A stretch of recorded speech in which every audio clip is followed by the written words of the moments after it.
too.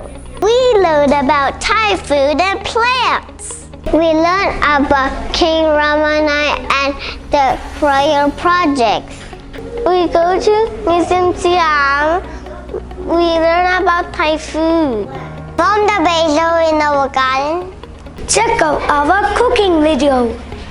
So after we learned about the different agricultural projects, royal projects here in Thailand, we decided to do our fieldwork at the Museum Siam, where we participated in an interactive exhibit that allowed students to see what ingredients go into some of their favorite Thai dishes. We deconstructed dishes such as som tam, pad kra pao, and pad Thai, and so students could see what ingredients made up these dishes that they love.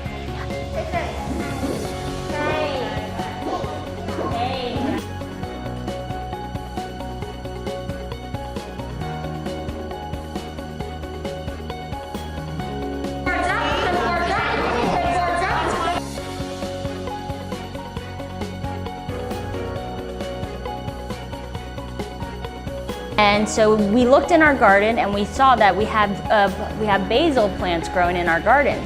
Therefore, students decided that they wanted to make pad kra pao and make their own Thai dish. So we decided, let's learn how to make pad kra pao and then create our own cooking video to demonstrate to other classes and to our family and friends how to make one of our favorites. So check